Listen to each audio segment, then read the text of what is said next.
All right. Shout out to the fams. Hopped on the live. Make sure you share it. Let the people know.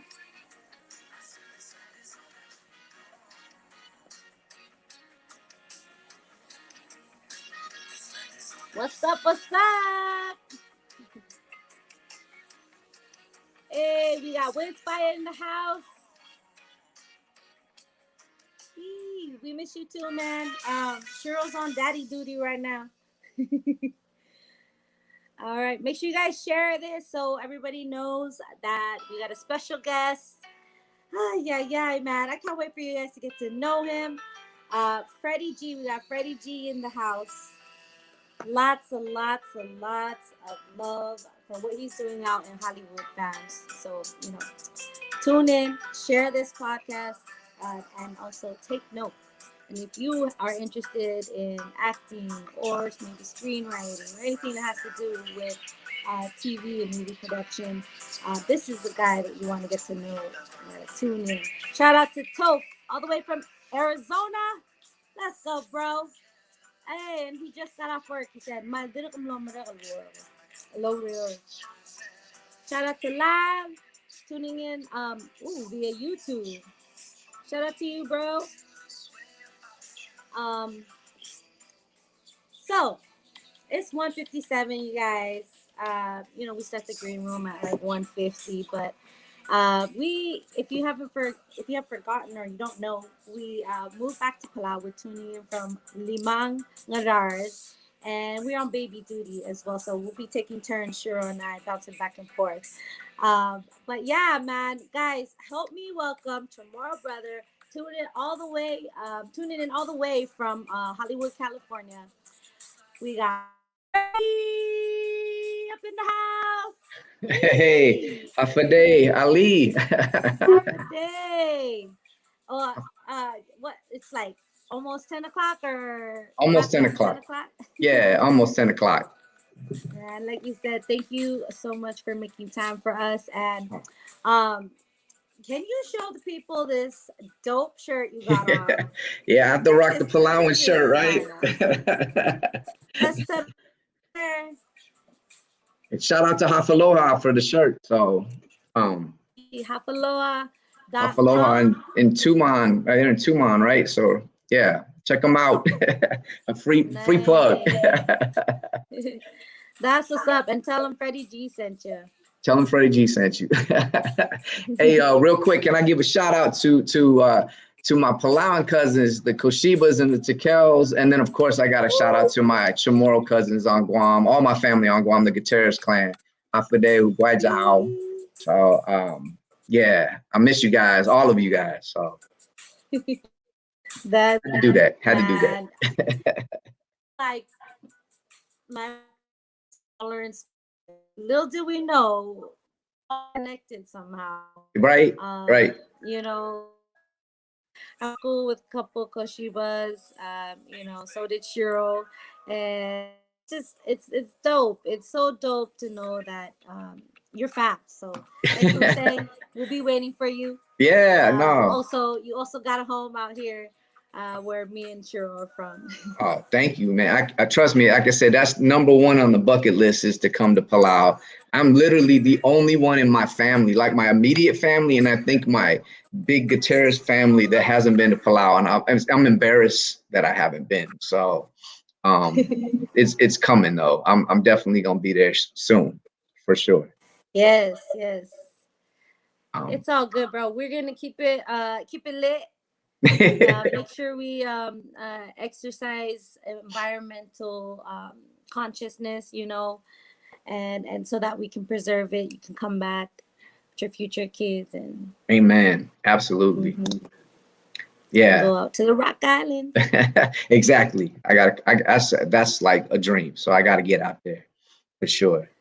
So okay, so like I was saying, you know, it's a really loose interview, but for people who are just tuning in for the first time or getting to know you via TTalks, go ahead and give us a little introduction. You know, where you're from, your name, where you're from, as far as, you know, if we go back to Guam, where we're going to see you. So my name is Freddie Gutierrez. I'm from originally from Agana Heights in Guam. I grew up there till I was like 6 or 7.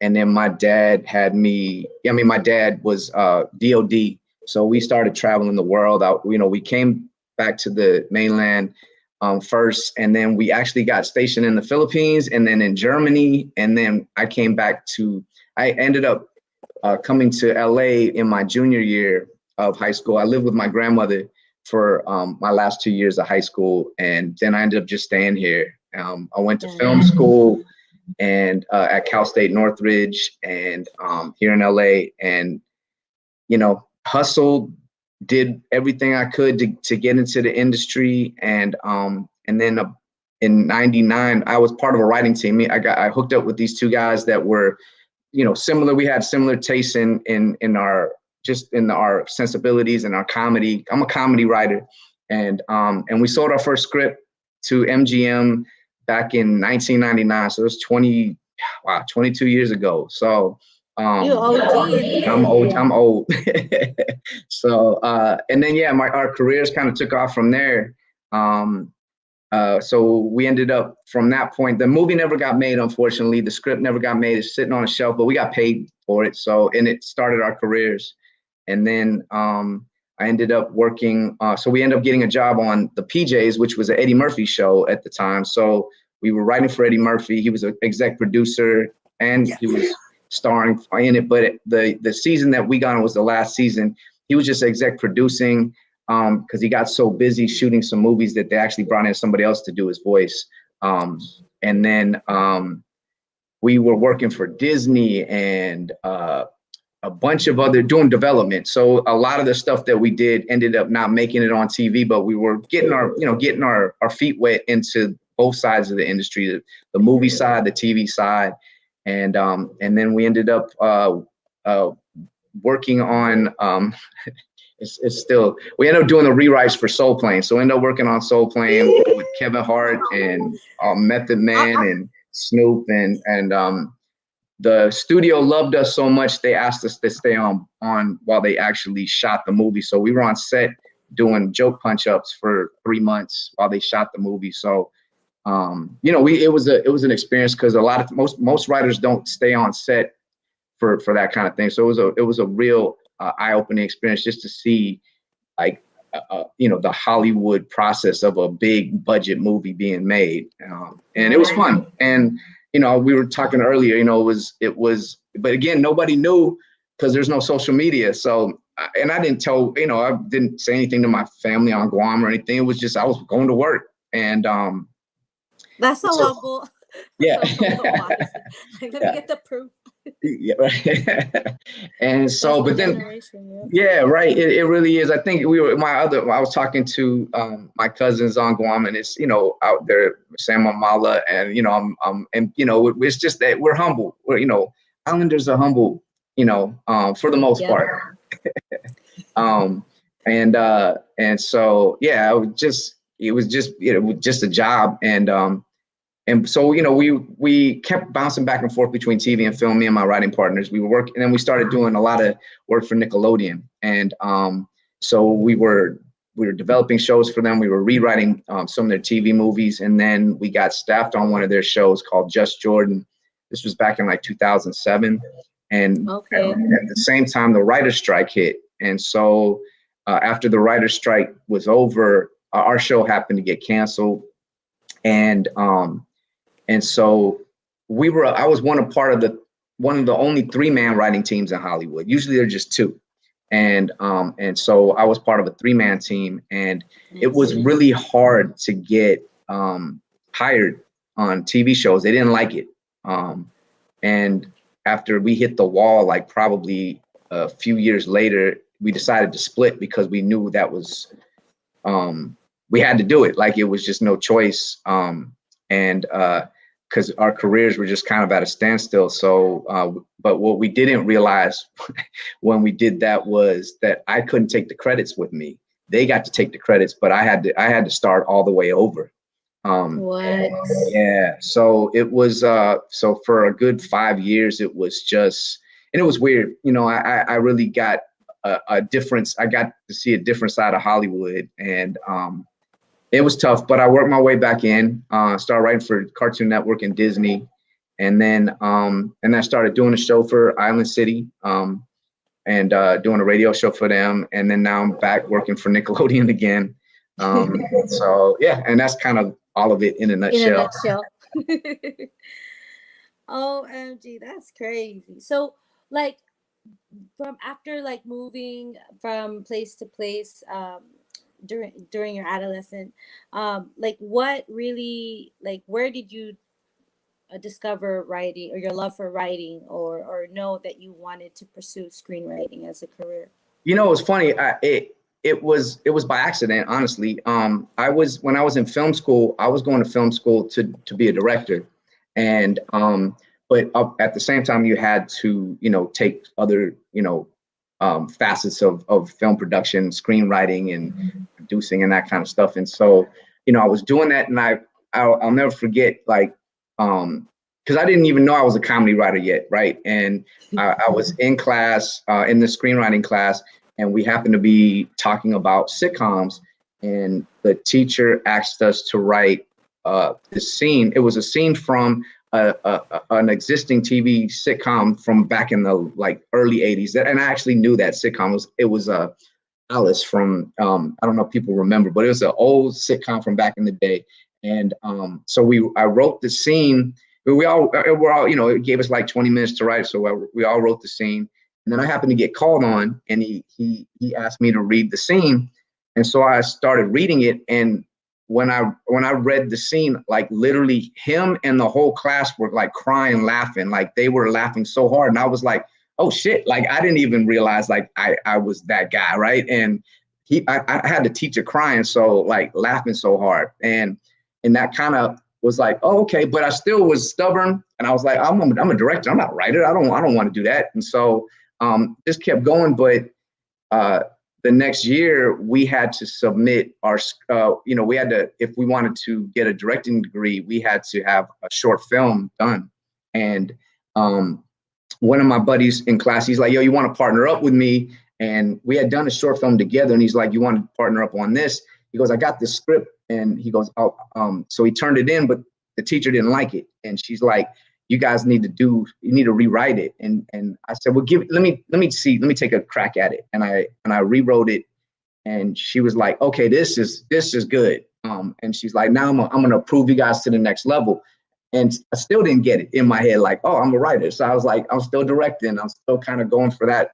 And we shot the film, and then, I graduate, and I'm still like, but at the time, again, this is still in the 90s, and we didn't have digital film yet. We didn't have iPhone cameras. It was all on film, and film is expensive as hell. And so I didn't have the money. My family didn't have the money for me to go and shoot something. So I knew that the best way for me to be able to direct a film was to write something really good so that they would let me direct it. So that's why I just started writing. And little did I know that was going to turn into my career. But then bang, we ended up, we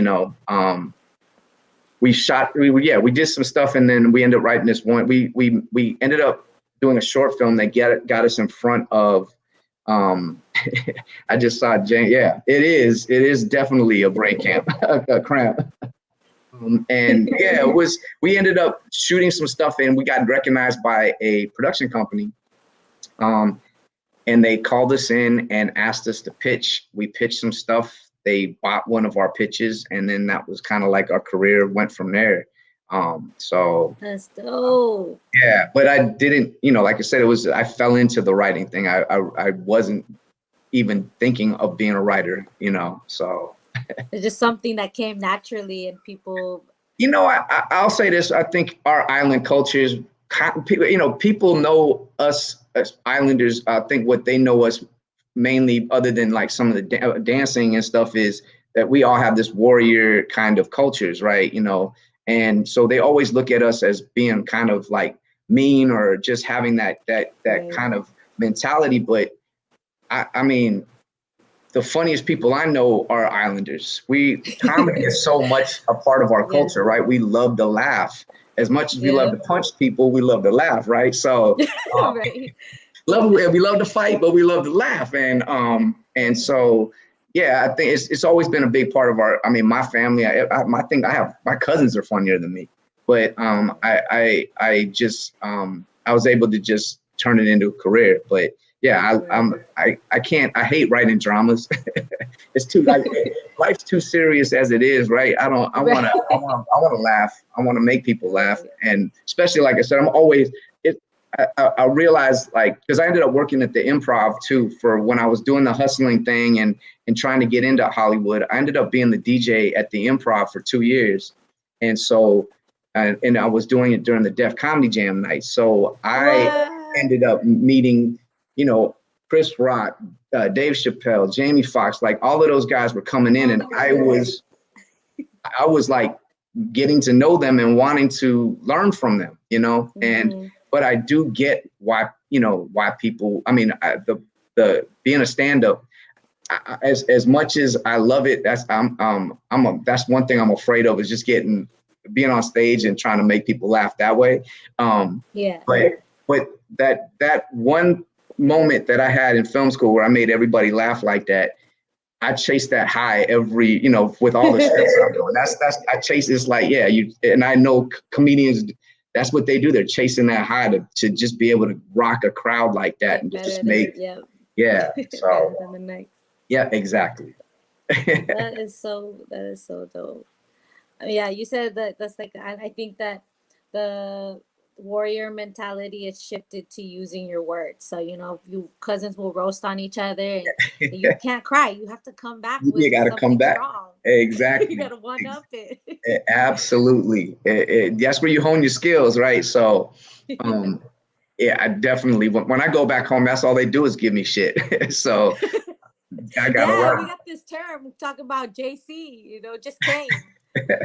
So one of the things, one of my classmate, she works at the one of the offices. They have to call you when you arrive, and you they have to call you the day before your 5th day on island to let you know you got to go test. And so she tried to pull one on me, going all official, saying my whole government name, naming my mom and my dad. And I was like, what are you talking about? They what? I was like, oh, she's like, why haven't I seen you? I was like, I'm quarantining. She's like, there's no purpose of quarantine. Just wear a face mask and go to Koror. And I'm like, nobody's wearing masks, so you're gonna be the obvious JC. And I'm not about to take that. Like, I've been here. Right. You got to come back. You got to hit them back. Yeah. Okay, so I want to kind of break down some of the projects that you're working on, because on top of like you were saying, you were working for Nickelodeon while writing and starting islandmystery.com, or sorry, islandmysterytheater.com, and now you got something back on Nick Jr. So can we go back and talk about islandmystery.com, just how you what inspired you to start that? Yeah. And so what you're doing now. Yeah. So I've been doing the radio show Cocktails, Movies, and stuff. We're on Island City Radio on Fridays, doing a little plug at 1 p.m. Pacific Standard Time. And so my co-hosts are also, one of my co-hosts is a writer, and she actually just got a really big writing gig for BET, a show on BET Plus, their new streaming site. And then my other co-host is an actor, and he just finished a movie with Kevin Hart and Wesley, a TV series for Netflix with Kevin Hart and Wesley Snipes that's coming out later this year. But nice. He's acted in so many movies and TV shows. And so we're all, we've all been in this business for a while. And so when the pandemic hit, and we were trying to figure out what we're going to do with the show. I mean, obviously we had a captive audience. Nobody's going anywhere in the lockdown. Right. Our jobs were all kind of, no one had jobs anymore because Hollywood shut down. There was no shooting. There was nothing going on. And so we're like, I didn't want to stay. I didn't want to stay stagnant. I wanted to keep things going, and kind of, if you don't exercise that muscle, you're going to lose it, kind of thing. And so we decided, well, why don't we go? Everything's kind of going back to, everybody's kind of just going to the internet and to radio, and for content now too, since so we decided to do like a throwback from the 50s and 60s and do a radio drama. And obviously we were going to do a radio drama with a little bit of comedy, because we're all comedy people. And so we created Island Mystery Theater. I wanted to really highlight Pacific Islanders. And I know a lot of Pacific Islander actors out here, so I wanted to also use them and again, highlight them, and to just bring a little bit of Hollywood to our culture. And what do you call it? So he's saying hi. I love it. So yeah, we created this whole little, island, this fictitious island where, and we were just kind of working with the 3 Pacific islands that are part of the U.S., Hawaii, Guam, and American Samoa. And so we just created this fictitious island that was created back in World War II. And now we're, that was the backstory. And the way we kind of brought that out is when the tourists land on this island, which we call Tulu Nalu, which is 3 waves in both Hawaiian, Chamorro, and Samoan. It was the Koa, who was the Hawaiian, who's voiced by Tui Asao, who's an amazing actor. He would give the backstory about what Tulu Nalu was and how it got created and during World War II, and how the families from Guam, America, and Samoa and Hawaii were actually brought there to populate the island so the Japanese couldn't get it. And but now we're in the present time, and it's a big resort, and tourists come, and so the first episode we did was all about a murder mystery, and this rich haole guy who came to the island on his private jet, and he was a real big, thinks he's a big shot and this and that. He ends up getting murdered. And so now everybody's pointing fingers at everybody else. And so, yeah, that was the first episode. It was it's about an hour long, and we got a lot of great feedback. Everybody's loving it because we're throwing in a lot of island culture. We're throwing in the pigeon from Hawaii. Throw in a lot of food references from Guam, and there's some Chamorros on the island as well.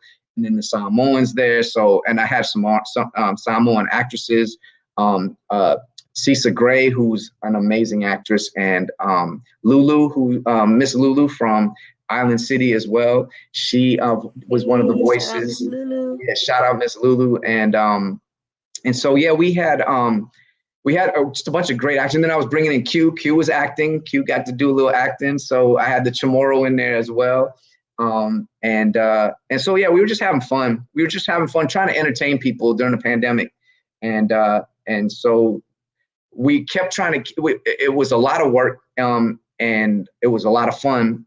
But what happened was as we went along, and then things started to open back up again. Everybody started working again, so it was hard to get people's schedules to start coinciding. So we had to put it on hold. I still would like to do it again, and keep it going. And we're hoping to. It's a little bit harder now that things are open back up. We're all working. I'm on Nickelodeon. What's her name is Valencia, my co-host, is on this BET show, All the Queen's Men. Avery's constantly working.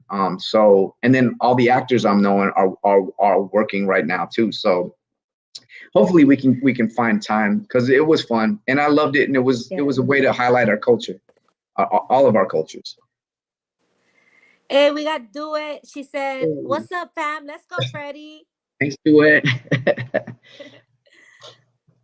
Show. That's also my cousin. Oh, cool. Nice. That is so. I mean, well, I'm glad that everybody's getting work. Yeah. But, yeah. Guys, if you want to go check that out, at least get caught up with what they have. It's on islandmysterytheater.com, and I will do the same. You were just telling me about it. I was like, okay, I'm definitely down. I used to do radio dramas as well in high school. It's just my U.S. history teacher. He was like, "Do you want to make an extra $30 and per episode doing this?" And then I was like, "What? 30 per episode? Okay, how many episodes we need?" And it was like, made up island, and the main content was drugs and alcohol, stuff that's happening on island. We're trying to raise awareness, and steering away from that. That's cool. But okay, so fast forward, because you said now you got back on Nickelodeon. Can you tell us about Nick Jr., the episode that we can expect to see in the near future? Yeah. And what show? So I'm working on two different shows. I've been working on two different shows this last year for Nickelodeon. One was for Nick Jr. and one for Nickelodeon. So the one on Nick Jr. was Santiago of the Seas, and it's a animated show about these kid pirates. And creator of the show is Nikki Lopez, and she's Puerto Rican, and so this whole show revolves around Afro-Caribbean culture. But once I got on the show, I started really seeing how similar a lot of Afro-Caribbean culture is to like Pacific Island culture in a lot of ways. The food, and they use different spices, but we all love a lot of the same things. And so I started working. Once I got on the show, we were all we're pitching ideas for episodes, and I decided to really swing for the fences and see if they would allow me to bring in some Pacific Island culture, even though it was an Afro-Caribbean. They're in the Caribbean, and these kids are back in the pirate days, and so I was like, I pitched an idea where this little Chamorro girl in a canoe gets magically transported to the Caribbean, and they loved it. And so I was able to kind of introduce the world to our cultures. And the whole impetus was too, so about a month before, it's all funny how God works. A month before I got on the show, I was babysitting my friends out here who were Chamorro. I was babysitting their kids. They had to go out, and they asked me to babysit their kids, and their kids one's a Nick Jr. age and the other one's a little older, but they were watching some Disney show, or they were watching it was some kids show, and they were just glued to the TV, which was fine. I was just on my phone, letting them do their thing. But on the show, somebody said aloha. That's all they did, was they just said aloha. But they lit up like like they had just, like someone said their names on the show, because as you know, and it really brought home how we need representation, right? Because they, even though they're Chamorro, Right. they just heard a Pacific Island word and they just were like, oh my God, somebody says something from the Pacific Islands. And the way they lit up really just like blew my mind. But it also brought me back to being a kid and how we never got to see ourselves on TV. Other than wrestling and football, you don't really see Pacific Islanders, right? And so it really got in my mind about that. So when I got on the show, I was like, hopefully they'll let me do this, because I want our children and my nieces and nephews and kids from all over the Pacific, whether they're Polynesian, Micronesian, or Melanesian, to see something like themselves and see their culture and to be inspired. So I pitched it, they loved it, and so this little girl Ha'ani, that I named her Ha'ani, she comes and she teaches the main characters of Santiago how to sail a canoe, how to wayfind, and how to carve a canoe. That's so How to dope. paddle in a canoe, and then she's speaking Chamorro, and yeah, it was cool. It's just, I'm hoping that it'll bring a smile to some kids' faces out there and back home and all over the Pacific, so they can see themselves and being represented, so That's so cool. And to know it that it's like for Nick Jr. too, because there's so many different shows that are out there for kids, and a lot of them I'm watching, like, what? That does nope, change it, change it. yeah. So it's so dope to know that someone like you is in Hollywood, consciously thinking about that and thinking about us Islanders as a whole, so that we can have that representation on screen. Oh, thank you. And I got to give a shout out to Thank Nikki. you. Oh, and Nikki, I got to shout out to Nikki Lopez, the creator, and then our showrunner, Tony Gamalobo. I mean, they were so gracious enough to, to be receptive to it. Because trust me, there's a lot of times, especially back in the early, before The Rock and Momoa were big names in Hollywood, when I would try and pitch things like that island style stuff in shows that I was working on, they'd always be like, what is that? Like, nobody cares.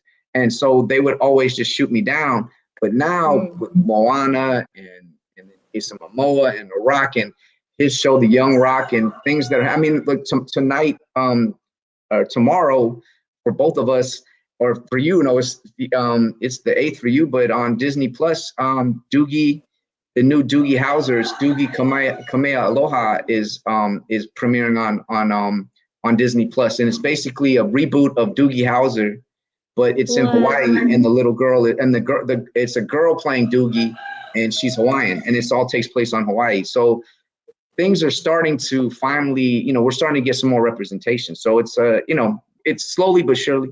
And I know that's gonna be, so, but I hopefully make a difference. No, you are. You really are, guys. Like I said,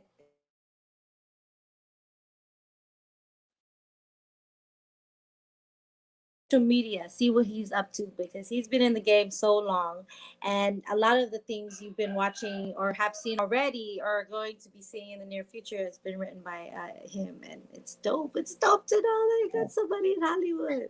Hey, you're making me homesick with all the chickens back there. I know. I was like, that's the one thing I cannot control. Oh no, I love it. I'm homesick. That's the man. That's when I know I'm home, when I hear the chickens. So Right, like yeah, that's the nature's alarm one clock, for and sure. but that's just that's home to me as soon as I hear that. So I love it. Right.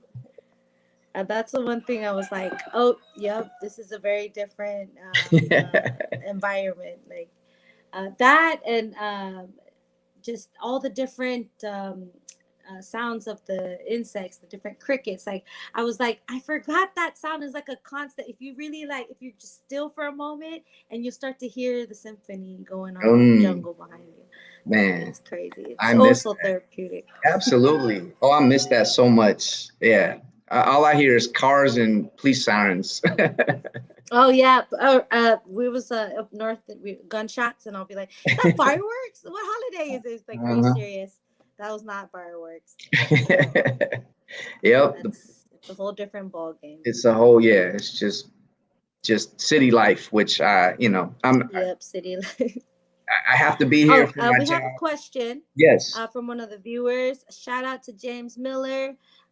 James, yes. He says, does most of your comedic content come from serious situations sometimes? Yeah, I'd say, look, I mean, especially I learned that from a lot of the comics when I worked at the Improv is,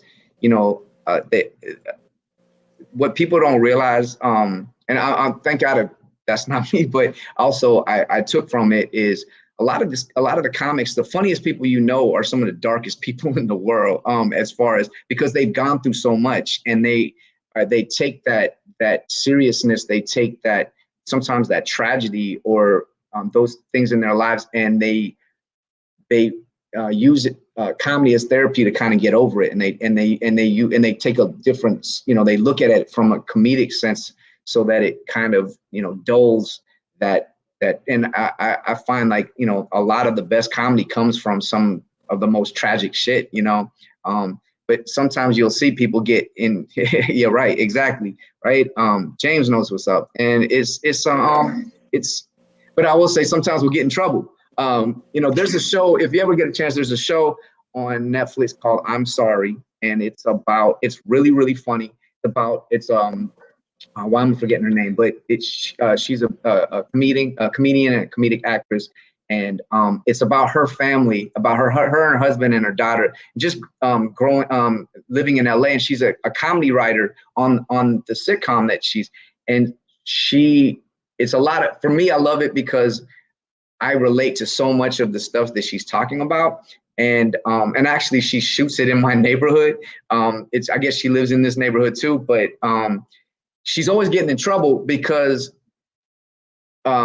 with writers, like especially comedy writers, exactly. Good comedy does come from some of the darkest moments. But in the writer's room, especially the comedy writer's room, and like on sitcoms and stuff, it gets dark in there, and I mean, in the sense, like, with the comedy and and then it's also, we say the most inappropriate things. Andrea Savage, yes, thank you. She's amazing, and but on the show, she's always putting her foot in her mouth, or she's always saying shit that's inappropriate in front of other people who aren't comedy writers, because she's just in that mode, and that's me all day long. Like, I always have to make sure, like, no filter. I gotta, yeah, because I mean, that's kind of, when you're in a comedy room, like in the writer's room, everybody's trying, like you said, everybody's trying to one up each other. Everybody's trying to be funnier than the next guy. So you're playing the dozens. You're always trying to, but a lot of times, when you get out of the comedy room and you're around people who aren't comedy writers and you say shit, sometimes you'll offend everybody, or people will be like, I can't believe you just said that. But it's like, it's hard to turn it off sometimes. But yes, to answer that question, yes, a lot of, I mean, for me, it's a mix. Like, it'll come from personal experience, like funny shit that's happened to me, or funny shit that's happened to friends. But then also at the same time, a lot of embarrassing or just bad moments in my life that I'll just, like, let me take that and make it funny, and use that. Why not? Take that thing that hurt me really bad, but I'll make it funny. So, yeah. Yep, that's so dope. Like, I think if you can't laugh at yourself, and I think everything's a laughing moment. Shoot, when I ended up getting stuck in Hawaii, I was so dramatic about it, and then after I finally came home, I was like, okay, why did I throw a fit for no reason? But it was just kind of like ridiculous. I was like, just looking at the regulations to fly home, testing negative 4 freaking times, vaccinated 2 shots. Like, what else do you want from me? Right. And we all have our moments, and if we can't laugh at those moments, you're not living. You just gotta exactly. grow from that. And I'd rather laugh than cry. That's just me. Yeah, it's a lot of, and I think that, again, it's our culture, right? We'd rather laugh than cry. And because if you cry, you're weak. Right. See, we can say that because but you say that out here in LA, and now they're going to label you as being some kind of bully. And it's like, So insensitive. and they're so oversensitive, and it kills me because that kills comedy. But they don't, people forget the context. There's context, and it's a joke's a joke. Yeah, but yeah, you're right. But yeah, that's that again. I just always go back. It's our culture. We like to have fun. We like to mess with each other. We're always, pulling pranks or trying to just do things that'll, we're with comedy. We're just always messing with each other. When I go home, that's all we do is mess with each other. Because we want to laugh. So yeah, and we love to drink. Have a good time. Exactly. I think you're in the best field. Laughter is the best medicine. So absolutely, especially in these pandemic times. Like I know I'm always looking for like the latest. What's the latest, comedy thing we can watch? Because I don't need to watch no drama series right now. Everybody's dramatic. Everybody's oversensitive. Exactly, especially these last 4 years. So with what we went through, yeah, exactly. Whatchamacall? Toph said, what do you think about doing the same type of comedy back home? Well, in what regard? I do want to bring. I'm trying to right now work on things to bring shows to Hawaii and Guam, and possibly Palau. Like I would love to do that. I would love to do that. I mean, a lot of it's just logistics right now. I mean, I know they've done a couple things on Guam. They just did Operation Christmas Drop on Netflix on Guam. I'm not going to say anything about it, but yeah. But yeah, I would love to do that. I would love to highlight our comedy and our culture and how we like to laugh. Because I again, like I said, everything you see right now on TV that has to do with whether it's Hawaii, whether it was Hawaii 5-0, Magnum is a little, you get a little comedy, but it's still a drama, an action drama, right? So, but everything you're seeing, other than right now with this Doogie thing that's about to come out, I'm really curious to see how they work it. But everything's always serious, right? They always paint the islands as serious, but we're not serious. We're never serious unless we have to be, right? That's not our mode. Isn't being serious. Our mode is wanting to have fun and enjoy life, and then we get serious when we have to, right? And so I want to highlight those things. I'm really working hard in Hollywood to really be able to create shows. And the people like The Rock and Jason Momoa are doing a lot and then Taika Waititi is, I don't know if you've seen it, but if you guys get a chance, definitely check out. Yes, they are. Yeah, absolutely. I've been slapped plenty of times by my aunties for being an idiot. So yeah. Slipper to the hip. That's also, but I ain't gonna lie. Sometimes I laugh the hardest when they be trying to slap me for being so mad. So that's,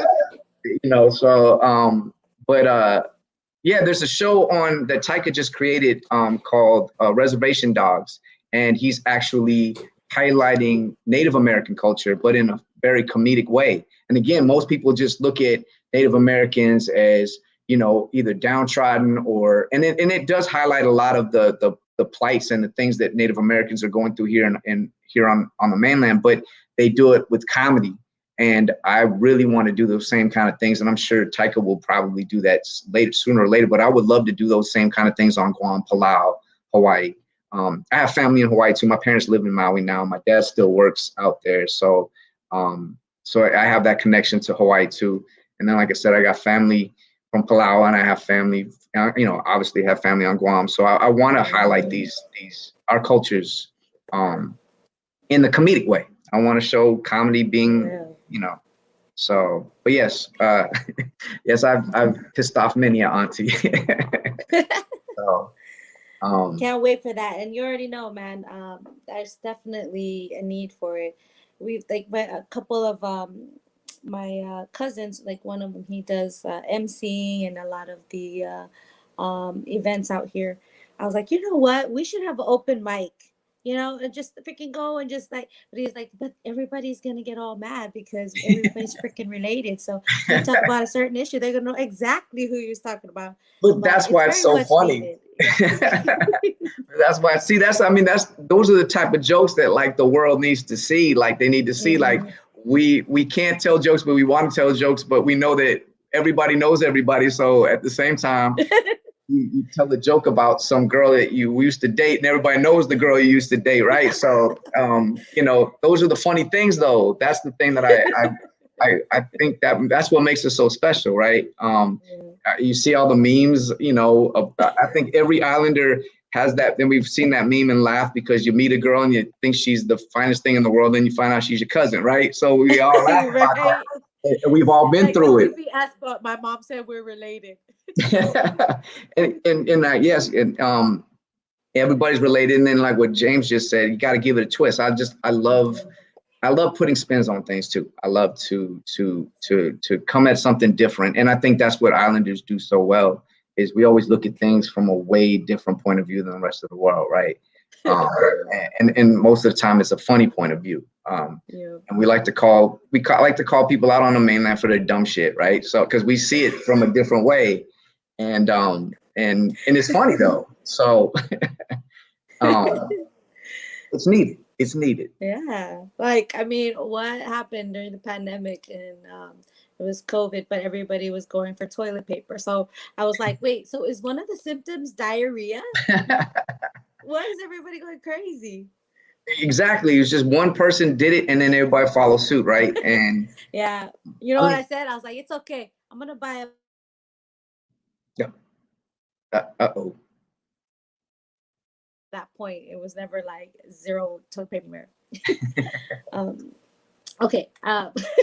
Before we go back into pandemic, um, what are some of the challenges that you faced in your field, and how did you overcome? Because you know, Um, it, I think and then this is just I mean, this is I what I do, and I mean, hopefully people can take this to heart too, because I think what people don't realize about Hollywood, and it's such a cliche, but it's so true, is this is a marathon, it's not a sprint, right? And a lot of people who they see this overnight success, they don't see all the work that led up to that overnight success, and perseverance is huge here in Hollywood. Because I mean, I think the biggest thing between me and a lot of people that I started off with 20 something years ago was that I stuck with it, and a lot of them just quit. But I'll say the biggest thing right now I see as an Islander in Hollywood is that because of the last 10 years and social media and how everything's become so polarized, right? With just race relations and everything else, it makes it a little hard because there's white Hollywood, there's black Hollywood, there's Asian Hollywood, but there's not really an Islander Hollywood, right? And so everybody takes, and it's in, you have your connections and stuff, but since we're such a small voice right now, it's hard to really it's hard to get noticed, and it's hard to get on things because people don't know what to do with you.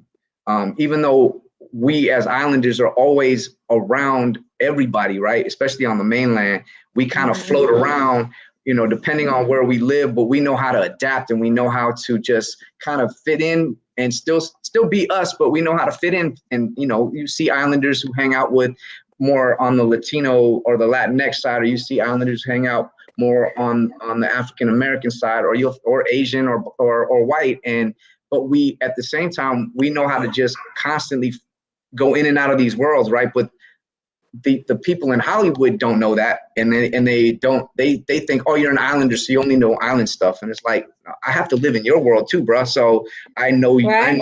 I know the white world, I know the black world, I know the Hispanic world because I live in it all the time. And I, as a lot of us Islanders, we get mistaken for Latinx, right? So we know that as well, and so that's been one of the biggest challenges, is because I can write for a lot of these shows, but a lot of times they're like, well, you're an Islander, so how would you don't? And it's like, I can write for that. the end of the day, every story is universal too, right? But I think at the same time, I'm unique because not only can I write for a lot of these different cultures, I can also write for an island culture that you know nothing about. Exactly. And that to me is an asset, but a lot of times with them, they just don't get it. But I just had to persevere and kind of show them and work my way in and just kind of have to prove myself over and over again. It's daunting, it's frustrating, but I mean, I'm in too deep now to try and do something else. I'm too old to. I can't. 20 some years. That's really good. Yeah. We think about, you know, just I think about what I've seen, making it in Hollywood has been depicted in movies is that it's unattainable, you know, and or in just in Hollywood in general, whether you're on set or in front of the screen. Yeah, no, I mean, it's not unattainable, but it's hard. It's a grind. You have to give up a lot. I mean, like I've given up a lot in relationships and just sleep and just, you know, when people are partying, I'm at home writing. Like I remember those years after high school, after film school, you know, those years where it was one, I was just focused and I was like, I got to get in. Right. And I did whatever I had to do. And as far as like doing the work, I would, you know, PA on film shoots for free. I would intern at production companies for free so I could learn those things and just, you know, and then again, like I worked at the Improv. I had a full-time job, but I would DJ every Monday night at the Improv. So that I could get into that world of comedy and meet those people. Even though I had to be, you know, I would come home at 3 a.m. from when the clubs, you know, when the Improv's done, and then I have to be up at 6 a.m. to go to work. So, you know, it was those kind of things, but you did you do what you do to have to get what you want. Right. And that's, but I think, you know, a lot of people think it's like, oh, I can write one script and then I'll get in. And it's like, it don't work that way. No. You know, it works for, you know, there's always that 1 in a million. There's always somebody who hits the lottery kind of thing. But for the rest of us, it's just hard work. And I missed the comment that someone just put up. But oh yeah, we can. Yes, absolutely. I agree with Toph for yes, that's absolutely. I think culture is so important for us so that we are able to, and yes, and James is, you know, and people don't realize for a 3-minute video, you're editing for hours, days, you know. So there's so much that goes on behind the scenes, that people don't realize, right? And it's the unsung stuff. You just got to do it though. No one's gonna pat you on the back, and you have to just you just got to do it, and you do it for the love. And that's the whole thing. If you're in it for the fame and the money, then you're in trouble. I mean, you'll get it, but then you're chasing that the whole time. If you got to do it for the love. I've seen it with people who I've come up with who chased it for the fame, and it doesn't work out most of the time. You know, when they get it, they just keep chasing it. So I've learned from others' mistakes. So I hope I answered the question. As we all should, you know, don't be too proud to learn a thing or two. Absolutely. Speaking of which, what do you love most about, you know, because you said you fell into the screenwriting, and now that you've stuck with it and you've been in it, what do you love most about what you do? Creating, you know, I get to it's a double-edged sword, it's a blessing and a curse, right? That blank page you create, but it also staring at that blank page is scary as hell because it's blank and you got to put something on it. And but at the same time, when you're able to just like create something out of thin air, right? It's magic. You're taking the thoughts in your head and you're creating people and situations and worlds that hopefully are going to entertain people. And then when you actually get to do it and see people react to it in a positive way and not in a negative way, because I've had it happen on both sides. You know, it's a great thing. You know, even when they don't react to it in the way you want them to, at least, you know, you learn from it. You learn what you did wrong. You learn what you could have done better. But yeah, I love that part of it. I just love it. Again, that's that it's not the fame or the money I'm chasing, but I do chase that feeling of making people laugh.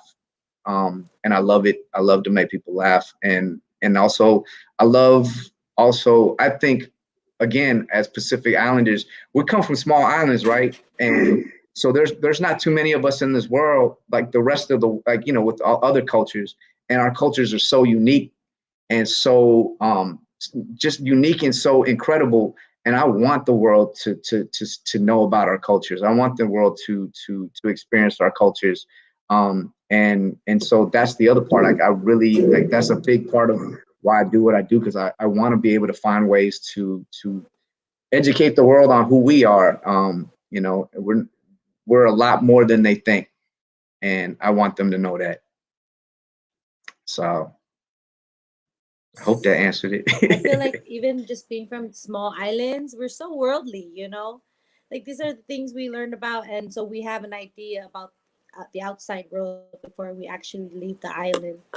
And or like, you've been around, you know, like, got opportunities to live other places other than the United States. So coming into the United States, and they're like, "Where's Palau?" And I was like, "Really? You don't know?" But it's like, no, of course they don't Yeah.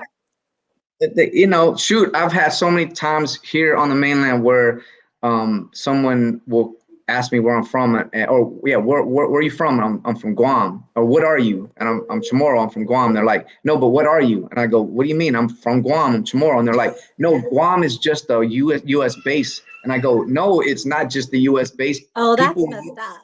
Yeah, a lot of Americans, a lot of white Americans, or just Americans in general, think Guam is just a rock in the middle of the ocean that they put a military base on. I've had this, because I remember the first time that question was asked, and they kept kind of asking me, I was like, what are you talking about? I've told you I'm from Guam, I'm Chamorro. And they're like, but no, nobody comes from Guam. Guam's just a military base. And I'm like, no, we've been there for 4,000. Yeah, but that's See, what they think, right? That's fighting words. Yeah, but yeah, it's their ignorance. And trust me, I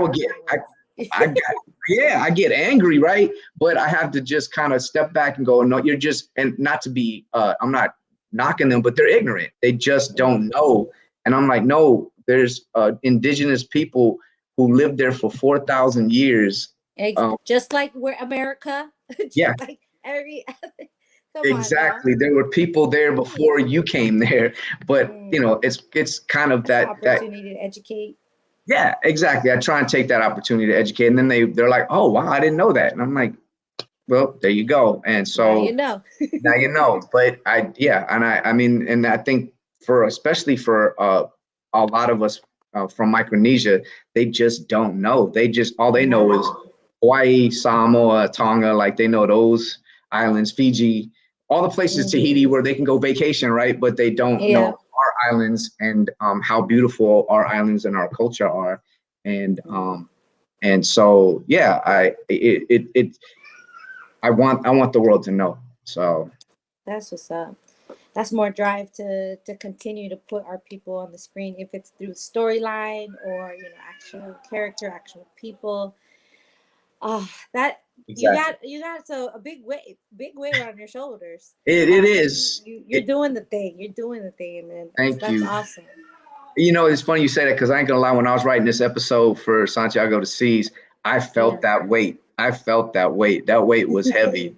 And you know, it's hard to be funny when you got that weight on your shoulders and you're like, man, I can't screw this up. I can't go. If I screw this up, I can't go home. They're gonna clown me and they're gonna be pissing. And so there's that too, right? And I never want. At the end of the day, I know if I just keep it, you know, if I come from the heart and I do it from, you know, and from a good place, it'll always be okay. But you know, I just never ever want to embarrass our people, right? And do something that would paint us in a bad light. So I always gotta make sure that and then that's the other thing is I think for a lot of us, especially Micronesians, because we're usually, when we meet somebody here on the mainland, we're the first person they've ever met from that island, right? or from I that part of the know. world. So we have that responsibility of like, if you're a Yeah, dick, to then they're school gonna think them and every everything. right. But if we're dicks, then they're gonna everybody from Guam. If I'm a It's dick, then like, they're oh, like, you're. oh yeah. Or if you're so everybody on Palau's a dick. So like you gotta really For real. you have that because there was an actress and I'm not gonna say by name and I'm not trying to call them out, but it was funny because one of the shows that I worked on um yeah, that's true, Toe. But yeah, I don't want to. My cousins will just kill me if I mess things up. But I was gonna say that I was on a show, one of the Nickelodeon shows I was on, and one of the actresses, they were younger. This was a kid show, but they were in their teens, 16, 17-year-olds. And one of them called me over. And she goes, "Hey, you're from Guam, right?" And I go, "Yeah, why?" She goes, "Do you know so and so?" And I go, "No." They go, "She's from Guam." I go, "Oh, really?" And they're like, "Yeah." And I was like, "Oh, cool." And then they were like, but that person is one of the biggest like dicks that I've ever met. And I was like, oh, it broke my heart because they then they were like, but we know you, so we're like, and she was like, so she kind of like, so I know that that's not everybody from Guam.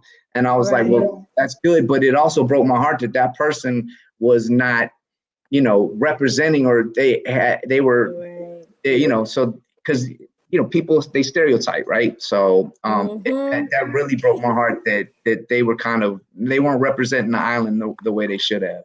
Right. And In a respectful way. That's the thing too. We're such a small island, small population. So when word gets around, like, yeah. don't be surprised if you're putting out bad stuff. That's the rap that we're gonna get. And um, I think that with everything going on, if we all had time to reflect. Really appreciate. I know for one, like when before like 2020 when we originally would come back, and then we ended up getting cut off, with pandemic. It made me appreciate where we're from even more. The fact that you're like, you think, when will I ever get to go back home? Okay, so now it pushed us to dig into some books that are available about where we're from and stuff like that. Oh no, I'm so jealous that of you guys getting to go back home. Like I want to go back home so bad. But hopefully, I mean, I would love to go back home to live, but unfortunately, that you can't do what you do in Guam right now. Yeah. But maybe one day. Hey. Yes. Say hi. That's the reason why we came back. Yeah, that's good. Love it. Yeah. Yeah, that's Freddie. We're gonna watch Santiago of the Seas. That's your uncle. That's our Yep. likely uncle. Yeah. Yeah, absolutely. Yeah. Man, I can't wait. I can't wait for that episode to come on so we can check it out. As soon as I get an air date, which probably won't be till the end of this year or something, but when I do, I'll definitely let you guys know for sure. That's dope. Yeah, we need a social media blast so we can know, like, hi everybody, tune in. That would be cool. Oh man, that would be amazing. But Thank in the you. meantime, we'll get hooked on it. So Yeah, we'll be waiting for that one. it's it's a kid's show, but it's fun. Yeah. Well, Uh-oh. that's my reason. But there'll be the times he'll already get occupied with the toy, and I'm stuck watching the show, and I'm like, wait a minute, this has been playing for 15 minutes. So we're coming up at top of the hour. In closing, I just wanted to ask, if there's that real quick 3 tools that one would need to be, start off as a screenwriter, or something that the youngins can take with them, if they are interested in pursuing this field. Yeah. I say that the 3 things I think that like I talked about a little bit before. One is perseverance, just having just knowing that this is isn't something that'll happen overnight, and it's a craft like anything, like whether you're a basketball player or a piano player or something in that it's the same kind of thing where you have to work at it. You should be writing every day. Writing stories, and then also educating yourself if you can take screenwriting classes or get those screenwriting books, and you only get better by actually doing it. Like, you know what I mean? Like, you can't just look at a piano and go, oh, that's dope. And then, you know, sit at a piano and all of a sudden start sounding like Beethoven, right? You have to practice every day.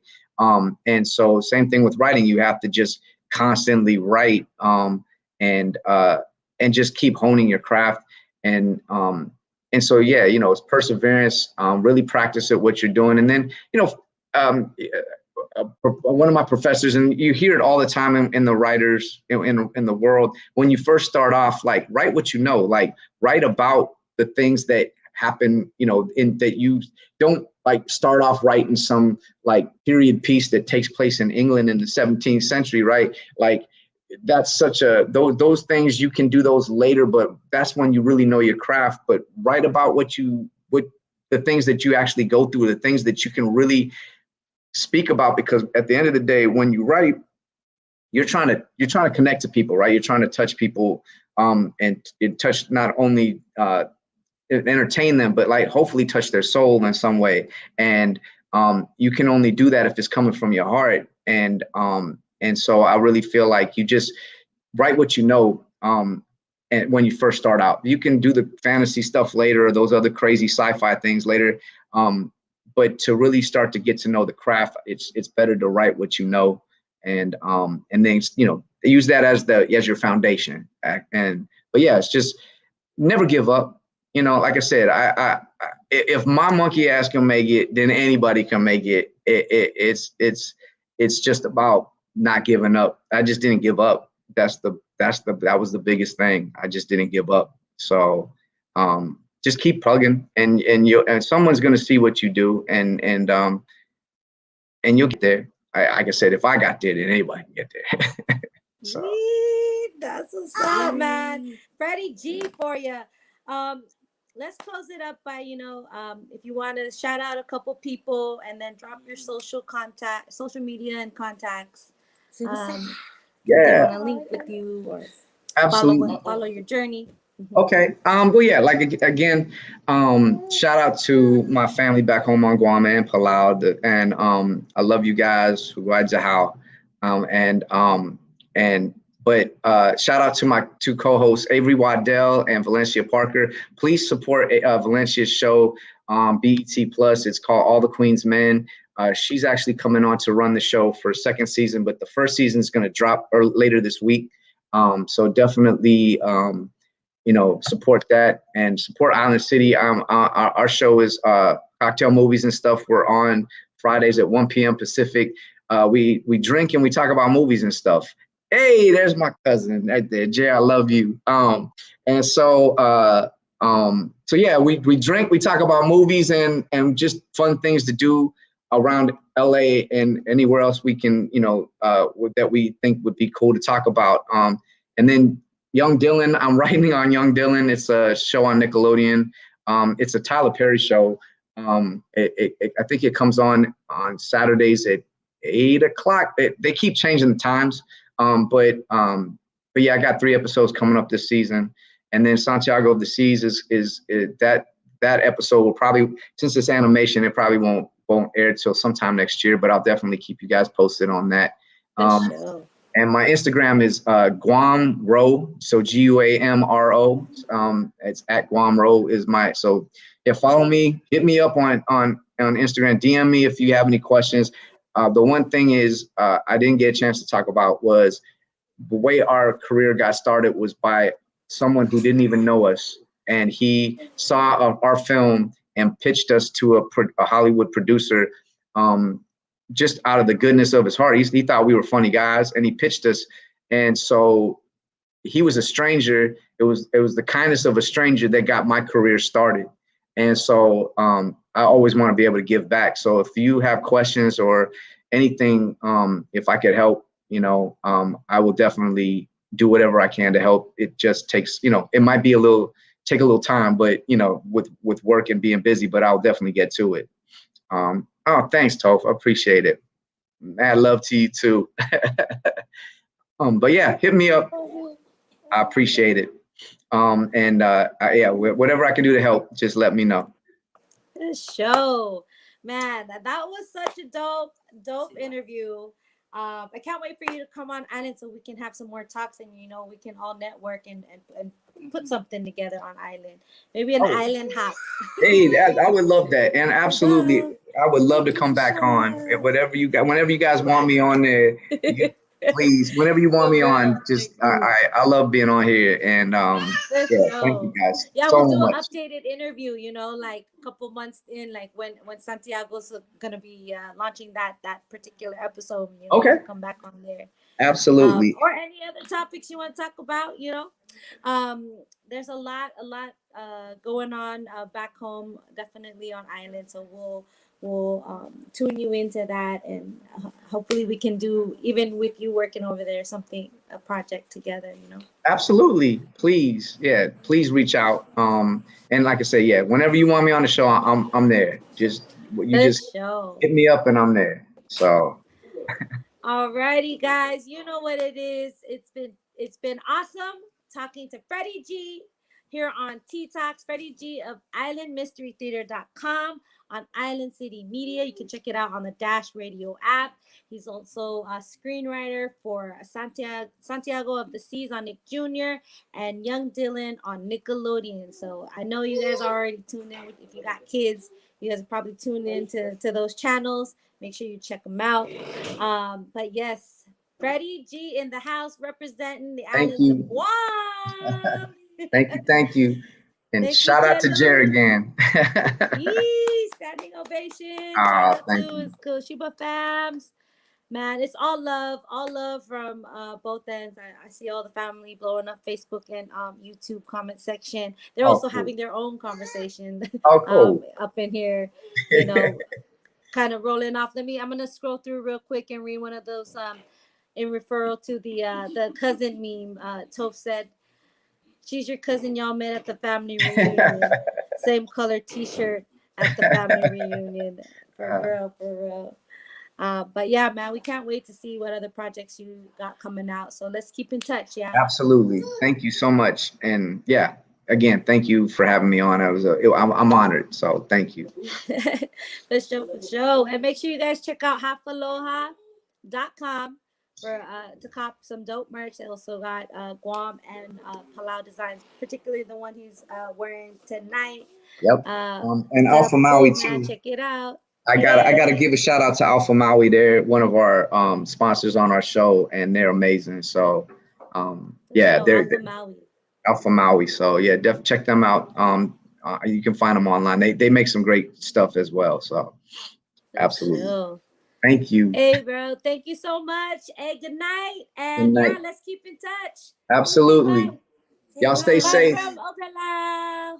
Thank you. Bye. Thanks, guys. All right. Peace, Freddie. Peace. All righty, fams. Thank you guys for tuning in. Make sure you check us out next week, Wednesday. We are going to be interviewing Neil Fisher, somebody local on island. He's an artist who just had his Labor of Love show with Native Vibes and T Vibes. Shout out to Edway Igeva and Tha and Michelle. They put on a dope. I felt like I was at a reggae concert out in the States, y'all. Like the production, like on point. Yes, can't wait for more. But yeah, in the meantime, make sure you go follow our brother Freddie G on Instagram at Guamro or GUAMRO. You can also find him on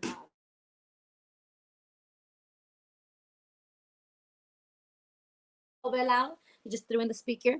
But yeah, guys, also September 18, this coming non-payday Saturday, there's going to be the Mok Fest. The mok, if you don't know, is the national soup of Palau. It's taro leaves with coconut, and sometimes people put crab, sometimes people put other types of seafood in there.